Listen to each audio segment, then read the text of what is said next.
Hello, welcome back to the Farmyard Garden. My name's Claire, and in today's episode I'm going to be sorting out the polytunnel. I'm not sure yet whether I will actually be planting the tomatoes out because we are still getting some overnight temperatures between 1.1 and 2.6 degrees, and is that too cold to put tomatoes in the polytunnel at this moment? I'm just not sure. But I need to sort out the brassicas that are in there. They've all gone to seed now, and it's time to get that cleared away and get the polytunnel well and truly prepared.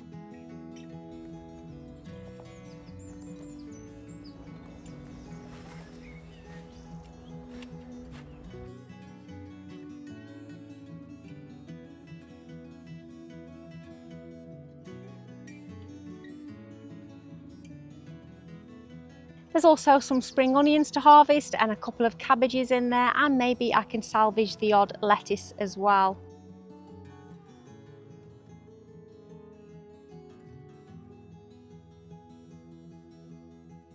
Now we're still experiencing some really great weather here at the moment, which means temperatures in the polytunnel are ranging from between about 33 and 43 degrees, depending on the breeze that's blowing through there. So it's going to be a hot one.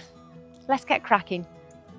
I am also going to be putting up a bit of preventative shade netting, just thinking that we might have the same problems that I have last year with the leaf curl when the tomatoes were getting so hot. Thought maybe it'd be easier to just put up that bit of shade netting from the off instead of trying to thread it behind established plants.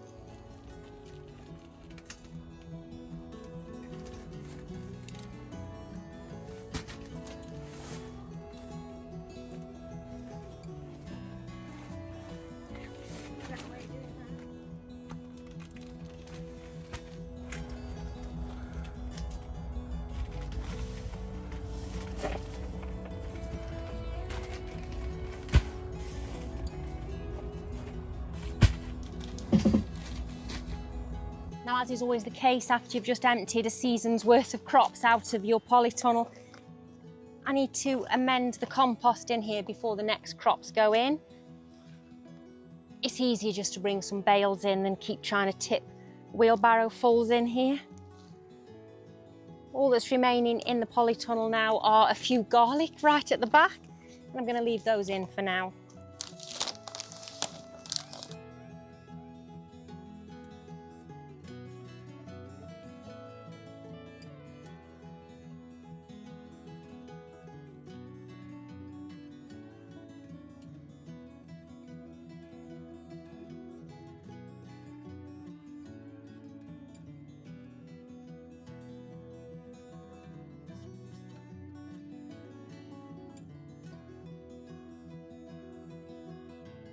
I'm quite happy with the preparation of the beds, but I must admit it is really hot in the polytunnel, currently reading 37 degrees.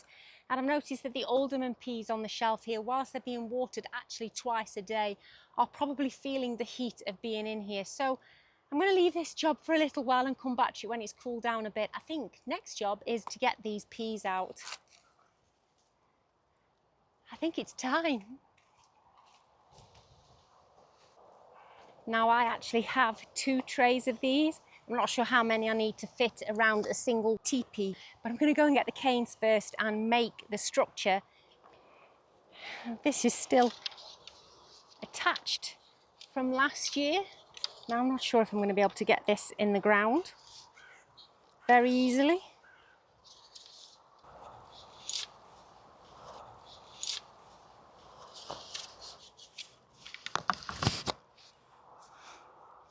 I did just see a couple of cable ties on the floor in the polytunnel.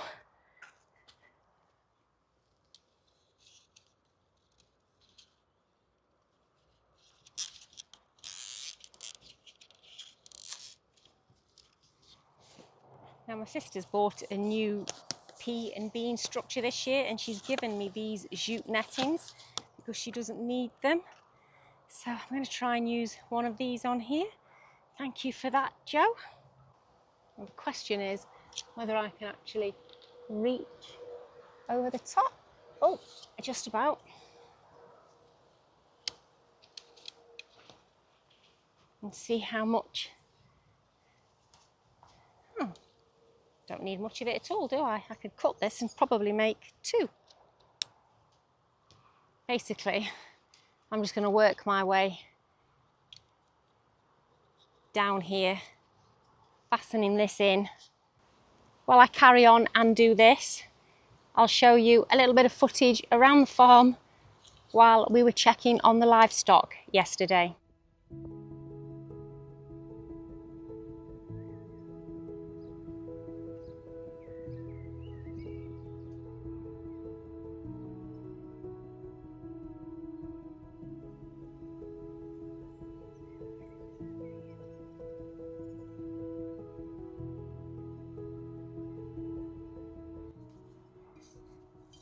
It's lovely to see the cattle out enjoying their time in the fields.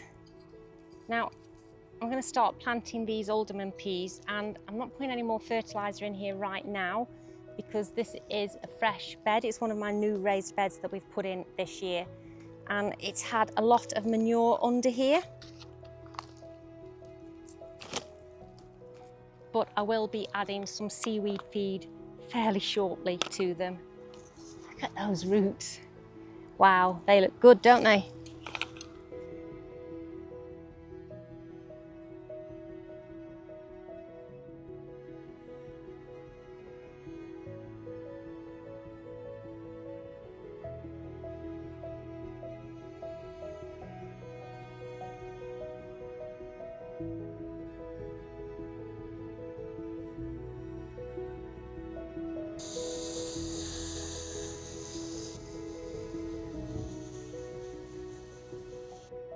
Really pleased to get the Alderman peas in the ground and to get them watered. I think they'll be far happier out here than they are in the polytunnel. I've also put the second batch around the other obelisk on the garden as well. Now it's time to head back in that polytunnel. I have 29 halos. I have 30 tomato plants. I don't think I can fit 30 in the polytunnel. So let's go and see just how close we can get them, or dare to get them. Now last year I only had 17 tomatoes in the polytunnel, and that did feel manageable at the time, but I feel like maybe I was being a bit too generous on space. So I am just having a little experiment with how close together I feel I can plant them. And obviously I'd have to do a lot of pruning.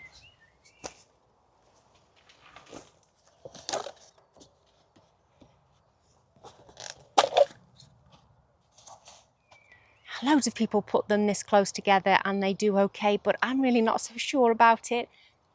Will I be able to keep on top of them? I just don't know. I just don't know. I've had a little bit of a thought off camera and I just can't do it. I cannot squeeze 29 tomatoes in. I'm sure many of you do and have no problems, but it just felt a little bit overwhelming for me.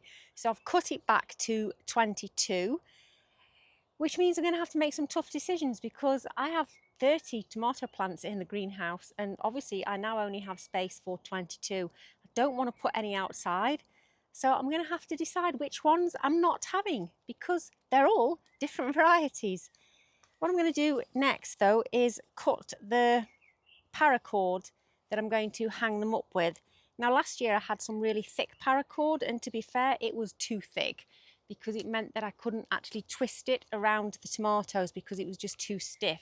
So I have actually bought a 4mm paracord this time. And I'm just going to start tying it up, leaving plenty of excess at the bottom for each one.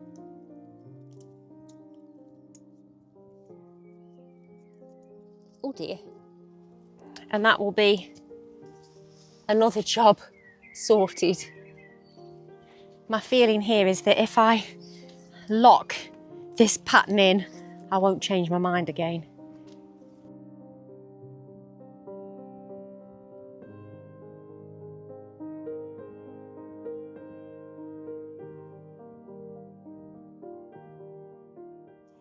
It's a new day and we're about to start doing the really exciting things, which is planting the summer crops in the polytunnel.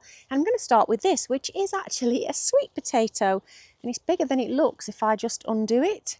This is how big it is. The sweet potato itself is a purple variety which was sent to me by Jen from Moorside Gardeners. So thank you for the sweet potato, Jen. I've given quite a few slips away to other people, so hopefully we're all going to get good harvests this year. And where I'm planting this in the polytunnel is in this new box that we've built inside the raised bed. The idea being there's plenty of fresh, loose compost in here. Hopefully that means it can grow some nice big potato tubers for me. Never grown sweet potatoes before. I assume I can tie it up and it will vine. I'm not entirely certain, but how cool to be getting the first thing planted. I've already put a string up for this, which is buried really deep in the ground, and I am going to be putting some of this potato fertilizer in here that I've used previously. I believe they like it quite hot, which is why I've decided to try and do them in the polytunnel. This is the nervous bit, trying to get something out of the pot. Oh, ooh, there's some good roots there.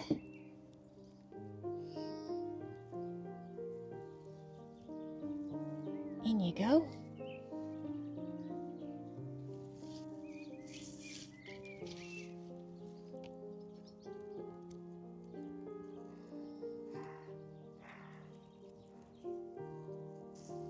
Most important thing, give it a good watering in. But now it's time to do something really exciting, even though I can't see what I'm doing, and that is lay out the tomatoes and pick my 22.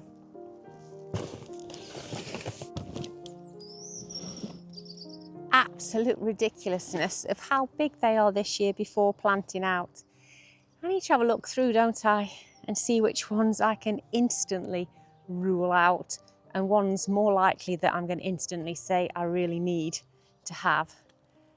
If I start here right at the back, what's this one called?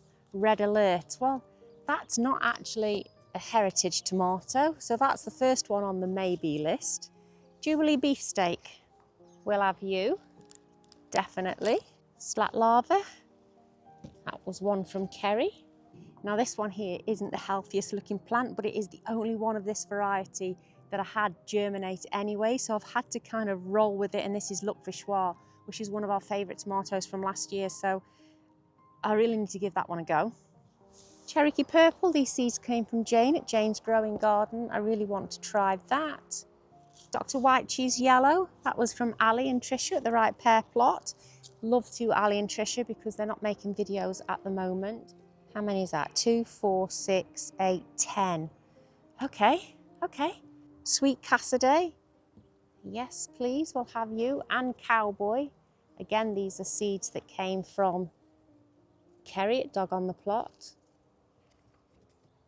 Again, not a very healthy looking one, so I really want to grow it, but it's going to have to be a maybe. This one's called Grushovka, supposed to be a really good tomato. These seeds came from Adi at Adi's Veg Garden.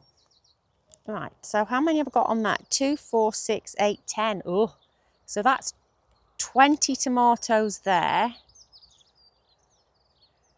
And I have, so I only got space for 2 more.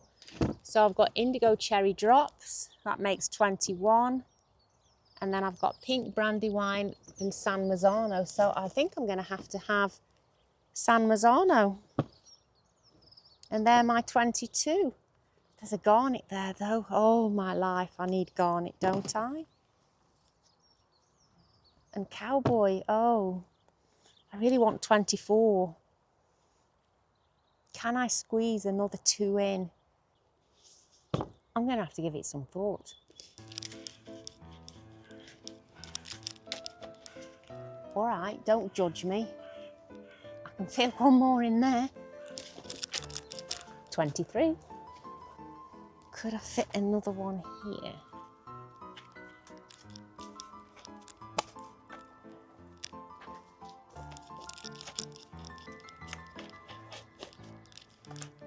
Oh, it'll be a tight fit.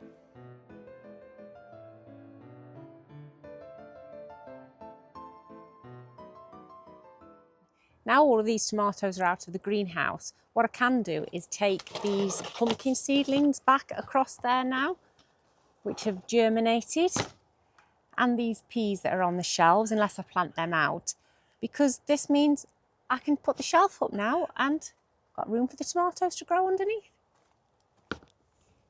Now this is not an empty tray. This is a tray full of Blauhilde seeds. Not a single one has germinated.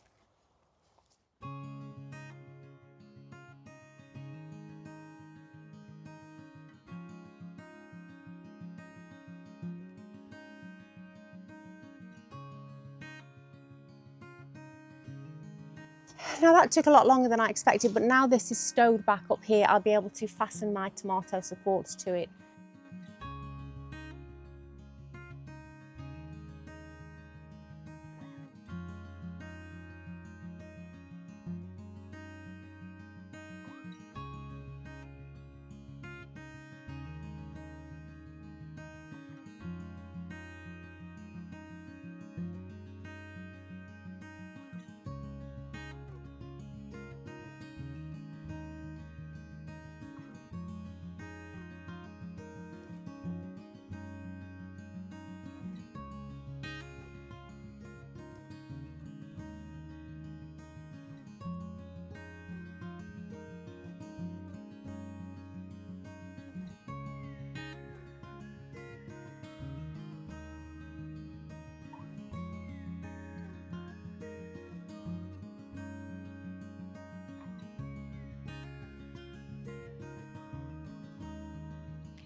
It's 38 degrees in here.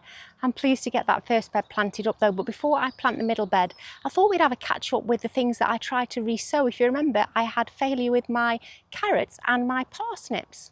And I'm really pleased to be able to say that the second lot of sowings of these carrots have all come up.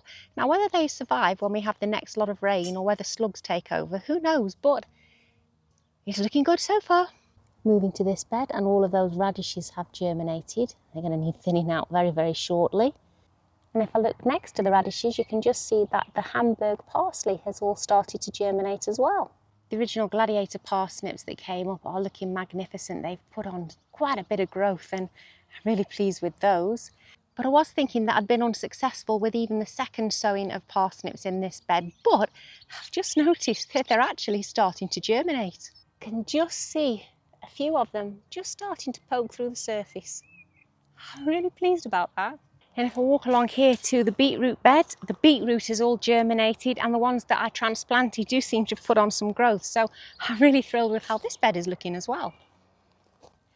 And it's a similar story here with the swede. They've all germinated. Those rows there haven't been thinned out yet, but I have already thinned out these rows. That took some time. I don't quite know what happened with the seeds over there. So I'm really pleased that everything I've sown so far is starting to show signs of life and the beds are starting to fill up with a bit of greenery. Anyway, back to the polytunnel.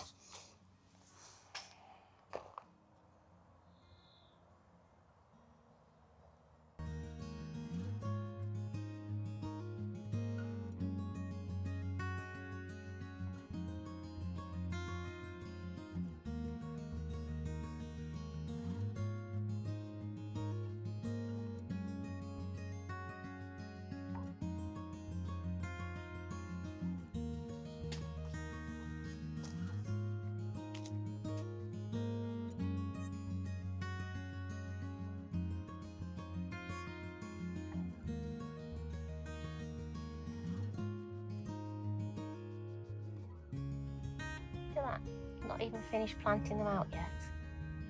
There's a bumblebee, straight there. Got your boots, mate, got your boots.